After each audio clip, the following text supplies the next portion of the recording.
Welcome to Samba Samba. Enjoy the video. You start by powering the scanner and confirming network access. This avoids mid-shift interruptions.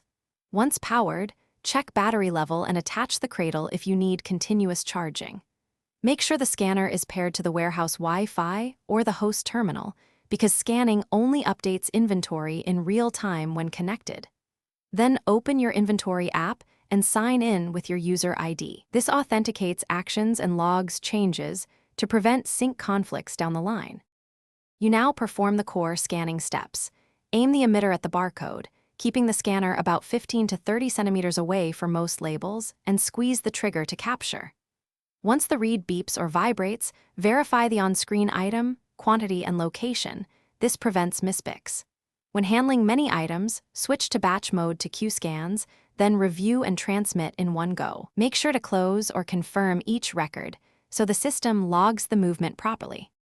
You finish by syncing any queued scans and logging out to secure data. Leaving unsent scans causes inventory gaps. Once done, stow the scanner in its cradle to maintain charge. If scans fail, clean the lens with a lint-free cloth and retry. Dust or smudges are common culprits. If problems persist, restart the device and repair Bluetooth or Wi-Fi. This usually clears communication errors. Remember to report repeated hardware faults so the unit gets repaired.